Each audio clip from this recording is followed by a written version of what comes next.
Par un beau jour d'été, nous avions décidé de repartir sur notre tandem pour la deuxième phase de notre aventure. Pour tout vous expliquer, une idée saugrenue m'était venue.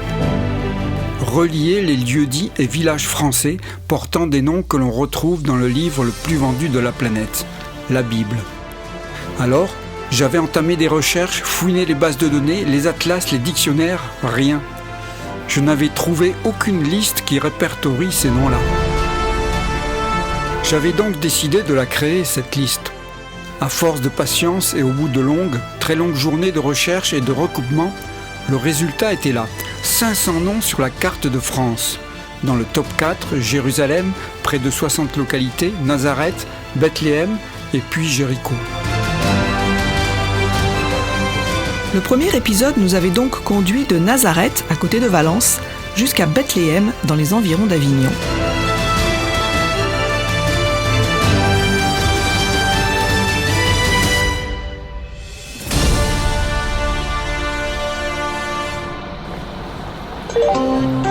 Aujourd'hui, notre itinéraire va nous mener de Jérusalem à Corinthe, dans le sud-ouest. Un périple prometteur le long de la Garonne et de l'océan.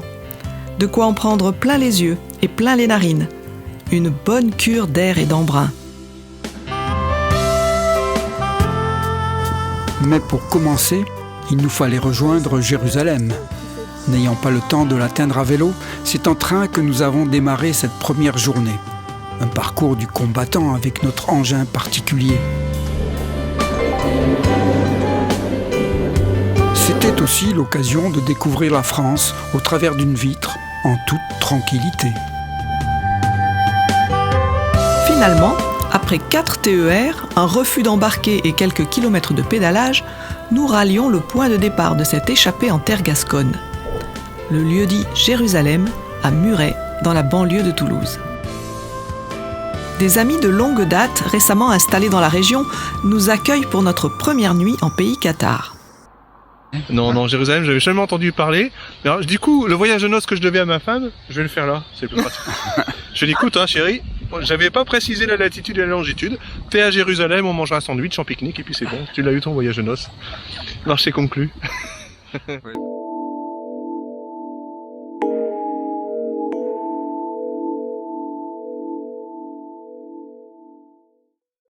Parce que moi, mon voyage en Israël, je l'oublierai pas. Ça m'a quand même beaucoup apporté. Et je voudrais que ma femme elle voit ça au moins une fois. Et puis on découvre, tu sais, en toile d'araignée, petit à petit, la région. On aime beaucoup la nature. On s'habitue bien à la mentalité. On essaie de se creuser dans la mentalité, de s'inscrire vraiment dans l'histoire. Donc en hiver, t'as le ski de fond, la raquette. En été, t'as la rando. Et puis, on commence à avoir des amis, des contacts. Non, vraiment, c'est bien.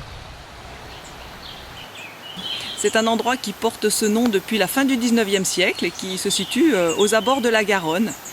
C'est le point de départ de notre périple que nous allons faire à vélo à partir de maintenant, jusqu'à Corinthe, à côté de Bayonne. Donc vous êtes à Jérusalem, c'est une propriété de 3 hectares. Et le nom vient de l'ancien propriétaire, Monsieur Descoings. Il avait toute la montagne qui part de Muret jusqu'à Instantès, c'est le village d'à côté. Ouais. Donc sur 3 km, il avait tout ça lui appartenait. Il morcelait, et chaque fois qu'il faisait un voyage, il allait à une destination, et après il renommait la propriété du voyage qu'il avait fait. Ah, donc il est allé à Jérusalem, il a appelé ici Jérusalem, ça c'était en 1880, c'est assez vieux. Et par exemple à côté, ça s'appelle Nouméa, parce qu'il est allé à Nouméa. C'est un homme assez célèbre et riche à Muret, parce qu'il allait chercher des vaches en Nouvelle-Calédonie. Et ces vaches arrivaient par Bordeaux, par bateau, et il arrivait jusqu'ici il les amenait à l'abattoir à Saint-Germier, à Muret, pour faire ce qu'on appelle le corned beef, qui en 14 s'est arrêté, puisque ça nourrissait, en 14-18, ça nourrissait les soldats français.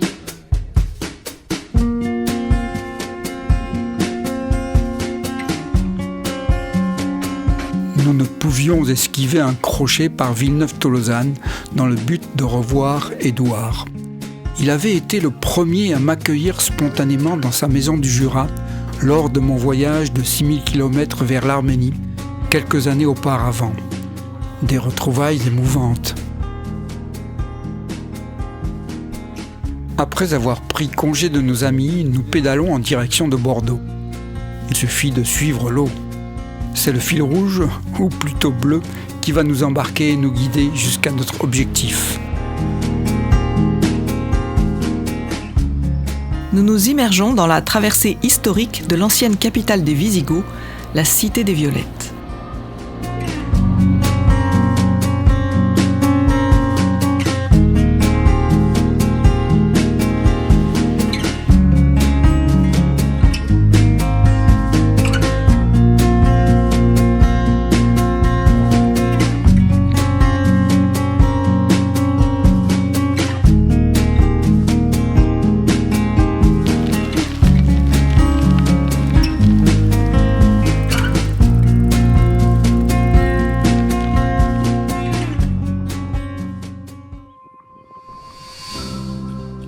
Notre première nuit au camping de Grisol s'avère difficile. Par souci d'optimiser le poids, nous avions restreint notre équipement et pris un seul sac de couchage. Le froid a eu raison de notre sommeil, même en plein mois de juillet. J'avais déjà effectué ce périple seul, à hauteur de vélo couché. Aujourd'hui, c'est sur une selle que je vais le découvrir. De nouvelles sensations dont mon postérieur se souviendra.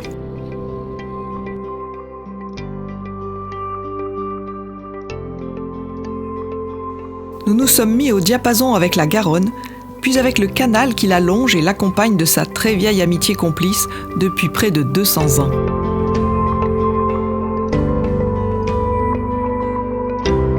Avant de traverser Moissac, une ville-étape majeure sur la Via Podiensis du chemin de Compostelle, le canal franchit avec fierté le Tarn dans toute sa largeur.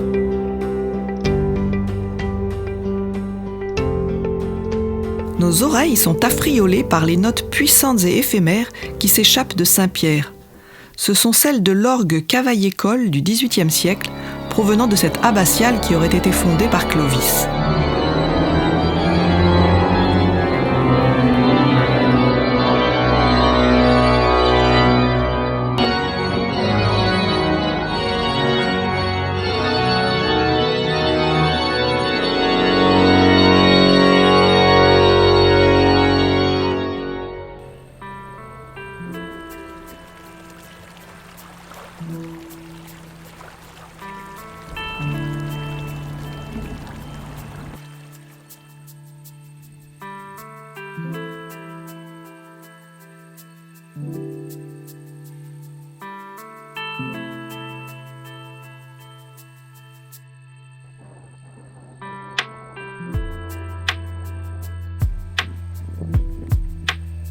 À la faveur d'une halte à Valence d'Agen, sous les halles de la place nationale, nos sacoches se voient regarnies de produits locaux. Cette bastide, fondée par le roi Édouard Ier d'Angleterre, recèle des lavoirs monumentaux, témoins de l'omniprésence de l'eau dans cette région.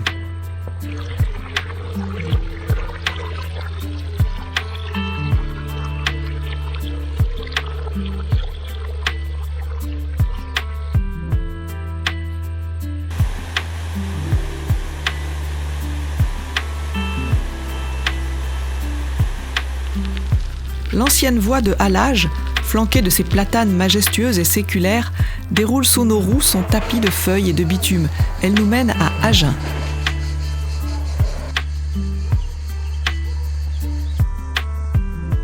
Nous sommes attendus au Café Vélo en vue d'animer une soirée-conférence qui se partage devant un public de passionnés.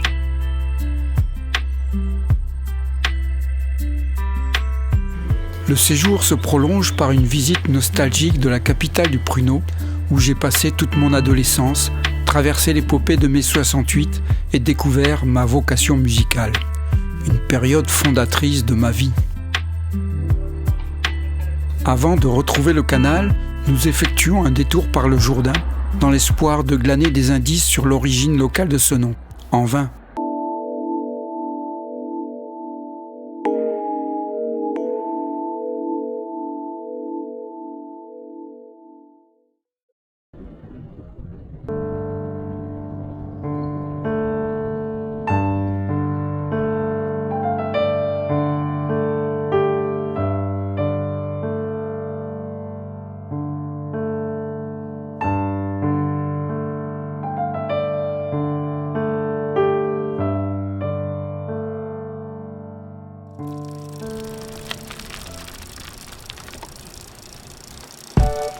la terre et l'eau.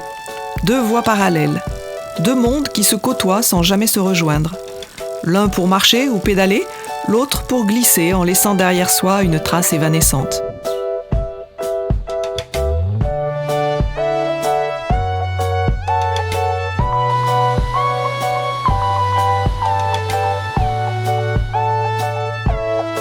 Ce soir, nous sommes attendus pour une projection au camping municipal de Damazan. Dans l'espoir illusoire de rattraper notre retard, nous battons notre record de vitesse dans une débauche de coups de pédale débridés. Heureusement, le parcours est plat.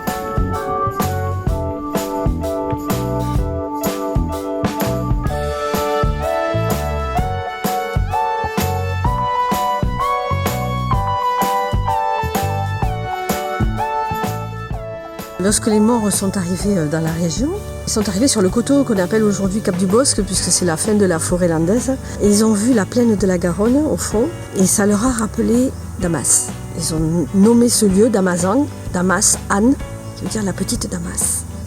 Votre arrêt ici n'est sûrement pas un hasard.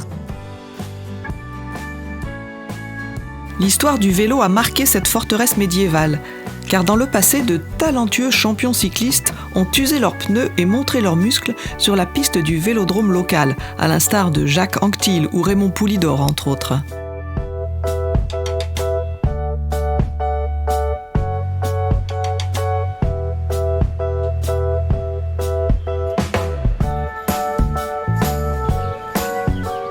Ce jour-là, en vue de renouveler le plein d'énergie, car les estomacs réclament leur dû, surtout celui de Françoise, nous dégustons des spécialités gasconnes au mas d'Agenais, sous la halle au blé du XVIIe siècle, construite avec les poutres récupérées du château.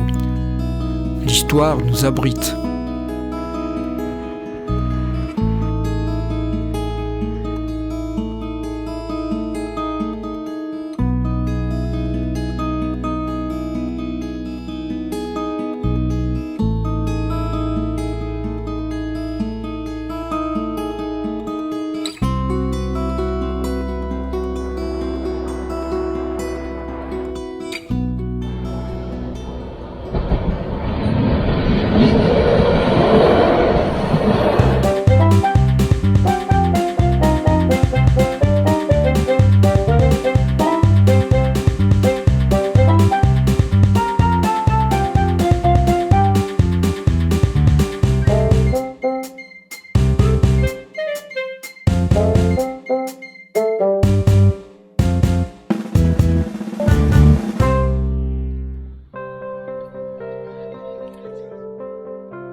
Nous abandonnons le bleu-vert du canal en face de la Réole et le laissons couler en solitaire vers sa destinée, jusqu'au terme de ces 193 km où il se fond dans la Garonne. Pour notre part, après l'eau, nous allons suivre le chemin du vin. Là, on finit la journée sur une route en montagne russe. Marc a pédalé comme un fou, parce que moi, j'ai donné ce que j'ai pu, mais c'était pas grand-chose. Et là, même lui, il a dû mettre pied à terre et pousser le vélo, là. Heureusement, dans 2 km, on devrait être arrivé au lieu où on doit camper.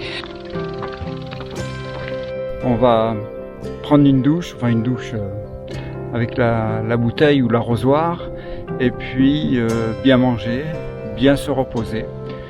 Et demain, ça sera reparti.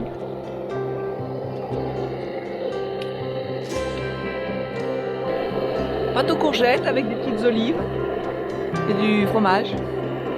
Ça devrait être pas mal. Et un œuf.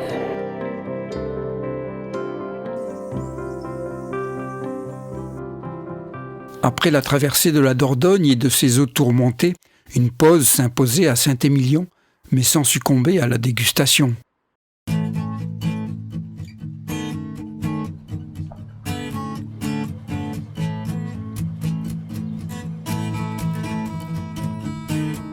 J'ai rien dégusté du tout, à part des kilomètres de montée. Heureusement que j'ai ma petite serviette rafraîchissante. Je mouille et que je laisse sur mes épaules. Sinon, j'aurais pas l'énergie. Cette mignonne et renommée cité médiévale doit son nom à un moine breton qui s'installa dans un ermitage troglodyte creusé par ses soins. Nous sommes au cœur du royaume de la vigne.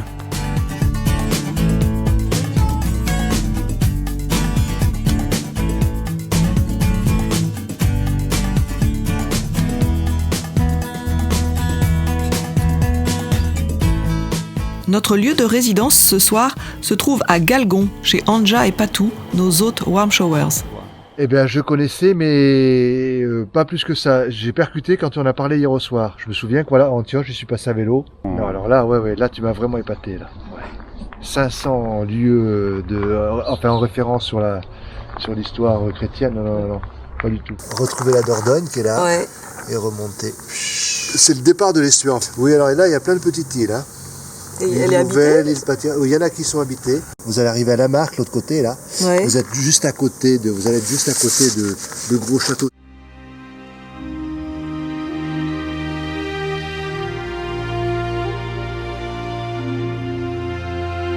Nous atteignons enfin la terre d'Antioche, 3e étape officielle de notre aventure.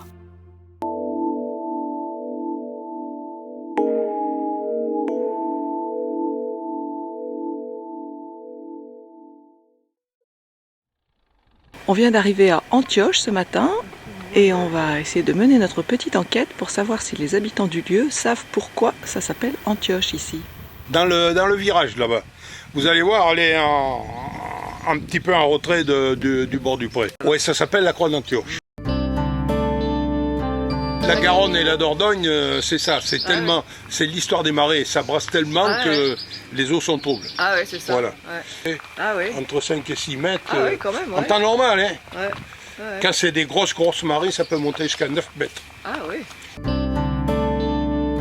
Elle est très dangereuse. Hein. Ah oui. Ouais, c'est une nationale très très fréquentée. Ah oui. Et Donc, vaut mieux éviter, un peu en vélo, ça craint quoi.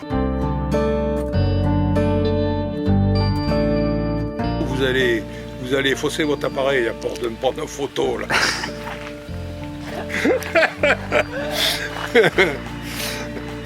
Alors écoutez, promenez-vous bien.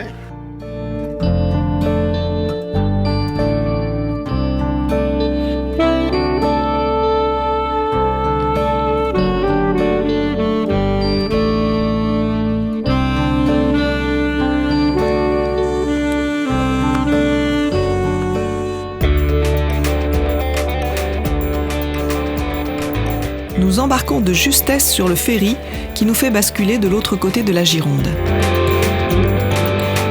Nous quittons Blaye, une bourgade qui jouissait dans le passé d'une position stratégique. C'était une fameuse escale sur la route de Compostelle pour des pèlerins en quête de sens. On croirait presque entendre au loin les troubadours qui animaient la ville à cette époque. Aujourd'hui axé sur le tourisme, Blaye s'enorgueillit d'être une étape pour des pèlerins d'un autre genre, à la poursuite d'expériences plus terrestres sur le circuit de vignobles emblématiques.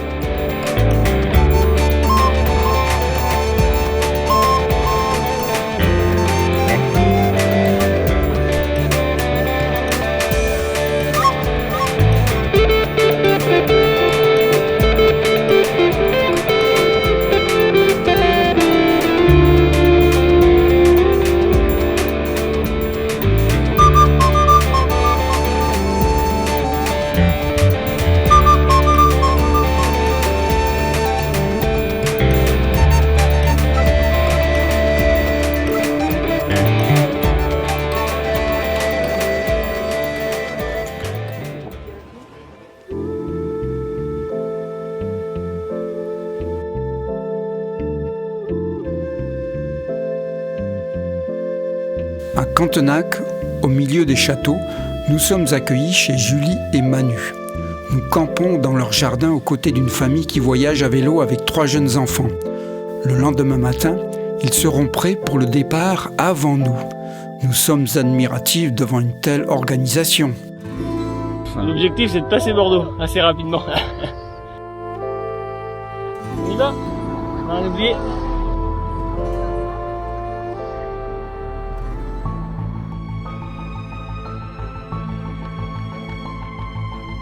Dans l'après-midi, la chaleur de l'été nous assomme, nous anesthésie et provoque une crise. Il est grand temps de prendre une pause et de suspendre notre progression. Le sympathique petit camping, découvert par hasard au bout de la voie cyclable, sera notre salut pour reposer nos corps harassés de soleil. Pour le sommeil, il faudra attendre un peu. Le camping mitoyen propose un concert pour la soirée. La chanson française va nous accompagner jusqu'au milieu de la nuit. Malgré tout, Françoise commence à apprécier les nuits sous toile, pourvu qu'il y ait de l'eau à proximité. Mais nous n'allons quand même pas camper tous les soirs, il n'est pas question d'abuser.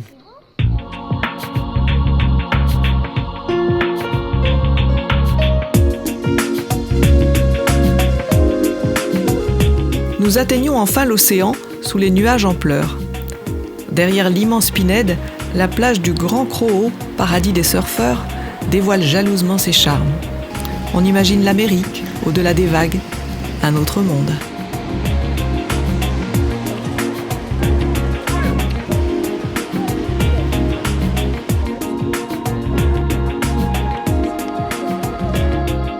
Nous sautons dans la navette qui va nous déposer sur le ponton d'Arcachon après une mini-croisière d'une demi-heure.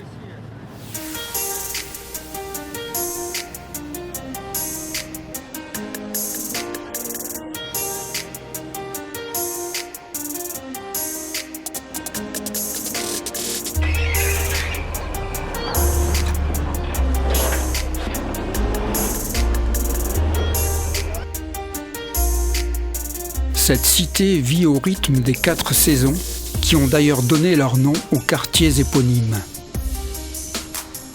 Notre engin spécial fait tourner les têtes. Nous sommes scrutés, interpellés, dévisagés avec bienveillance. Ce vélo biplace provoque toujours de l'effet et attire des regards surpris, amusés, parfois envieux. Sans oublier les plaisanteries du style « Attention, la dame devant se la coule douce !» Alors on cherche le chemin de Césarée. On a voulu prendre un raccourci et on s'est retrouvé dans un chemin ensablé. Donc on peut plus rouler là, on est obligé de marcher.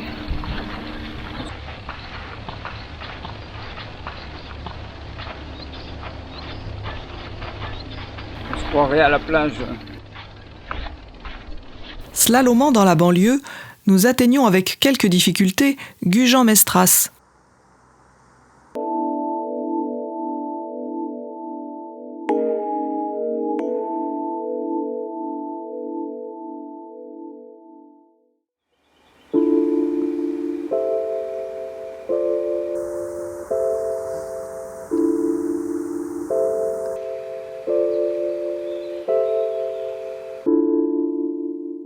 Alors, comment s'est passée la nuit en bivouac dans les bois ? Bah oui, c'était la première fois en bivouac. Heureusement, on avait un point d'eau pas loin, donc ça c'était ma crainte de manquer d'eau. Donc on était bien au milieu des bruyères et sous les pins, au calme. C'était bien agréable. Le lendemain, impossible de se dérober à l'ascension de la dune du Pilat et de ne pas fouler ses 550 millions de mètres cubes de sable. Au sommet, une vue magique sur le bassin d'Arcachon et ses passes parfois redoutées, même par les marins expérimentés.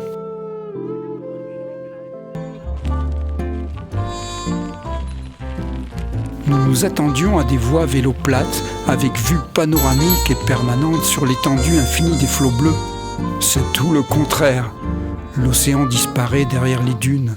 Pour l'apercevoir, il faut quitter la piste et découvrir un passage qui mène à la plage. Quant à la platitude, elle est intermittente. Les Landes, ça se mérite.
À Biscarrosse, capitale de l'hydraviation, nous traversons le quartier La Judée.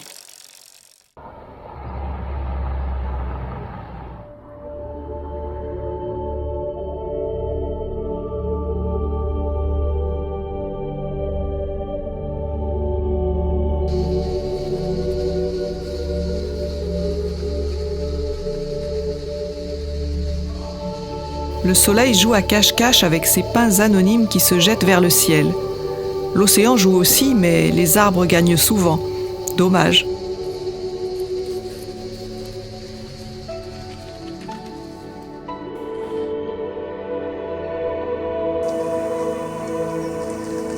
Ce soir, nous amarrons notre tente dans un petit camping, une oasis bucolique au bord de l'étang de Parentis.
L'aventure est toujours jalonnée de rencontres et d'échanges.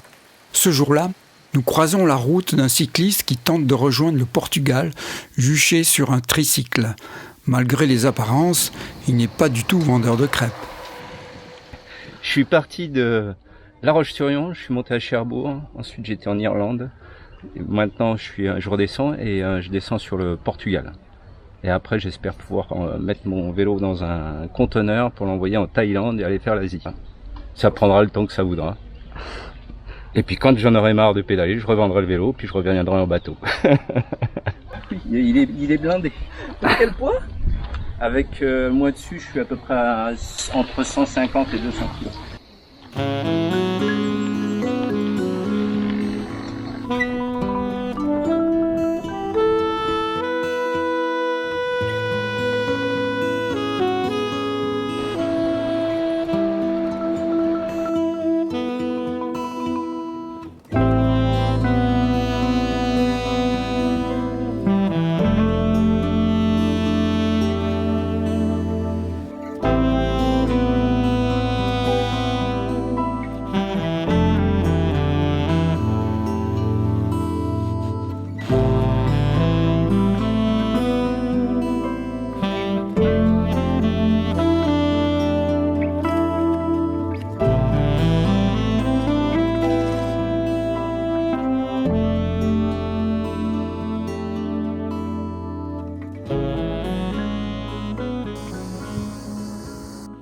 Sur la route en direction de Corinthe, dernière étape de notre odyssée, nous croisons un couple en voyage permanent. Ils nous partagent leur vie décalée, leur parcours atypique et éprouvant, la rédemption qu'ils ont vécue et leur soif de plus de justice. Ah, c'est incroyable ça. Jérusalem, Corinthe, plus dans le sud-ouest. Là. Ah bon ? Et il y a beaucoup. Oui, mais Jérusalem, c'est la ville de paix. Jésus était juif, Saint Paul, comme disent les cathos, l'apôtre Paul, les protestants étaient juifs, les oracles, tout vient des juifs. Donc notre vie maintenant c'est ça, c'est plus l'argent ou tout ce qu'on veut nous donner, tout ce que les riches, donc nos dirigeants nous amènent de plus en plus dans l'argent, dans la puissance, le pouvoir. Heureux les pauvres.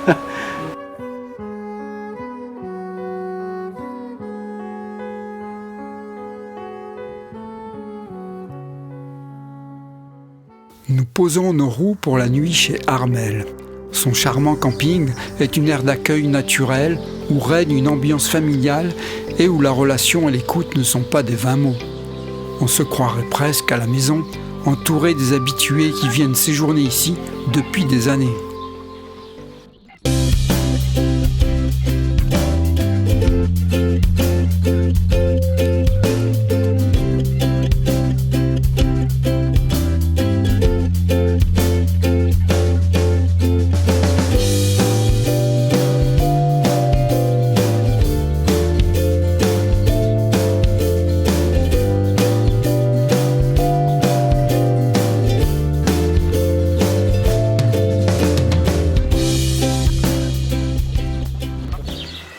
Donc c'est vous qui posez les questions.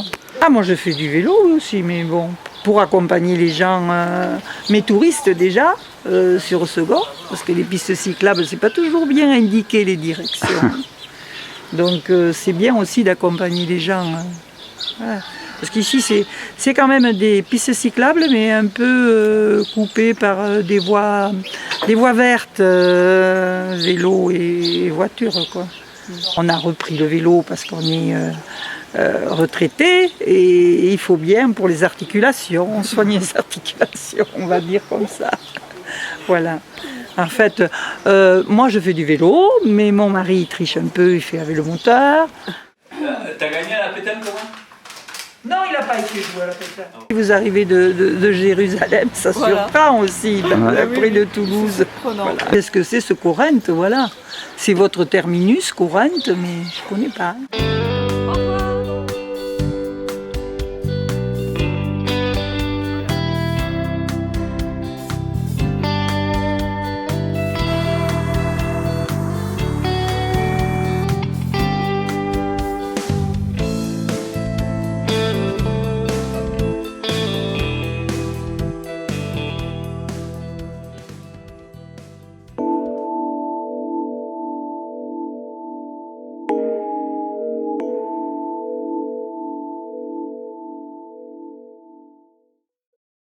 On est arrivé enfin au but de notre périple, à Corinthe.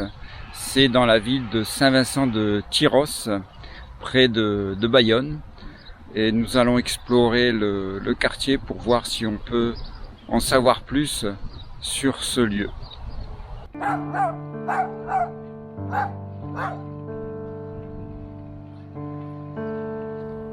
Pourquoi Corinthe? J'en sais rien. On fait le rapprochement avec les raisins?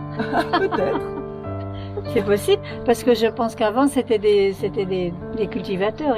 C'est de la terre vraiment. On a vraiment fait beaucoup depuis qu'on est là. Ouais. Enfin, c'est comme ça. Ouais.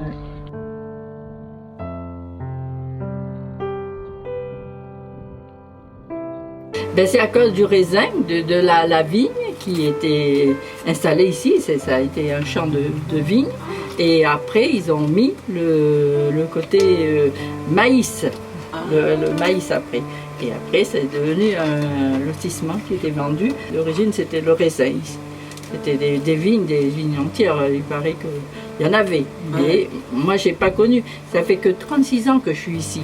C'est déjà pas mal. Voilà. C'est bien.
C'était une aventure éblouissante et délicieuse. Elle nous a démontré une fois de plus l'abondance des trésors de notre patrimoine national et surtout la richesse partagée dans les échanges impromptus avec les hommes, les femmes et les enfants qui ont croisé notre route. Merci Christine, Régine, Jean-Mi, Roselyne, Pierre, Angelo et tous les autres d'avoir arrêté le temps et osé partager une tranche de vie avec des inconnus sur un drôle de vélo.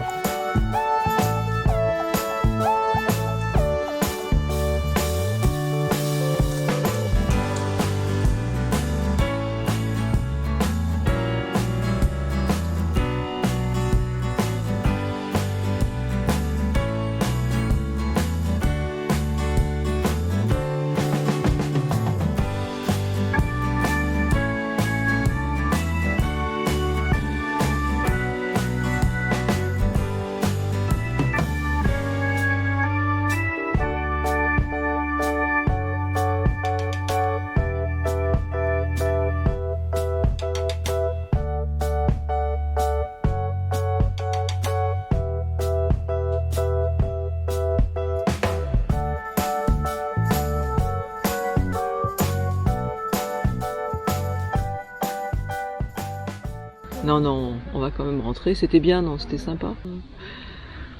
Il est vrai que ce périple a été marqué par une crise qui a presque failli remettre en question l'objectif final. En fait, je vais vous expliquer. Il exagère un peu quand même. Tu crois? Oui.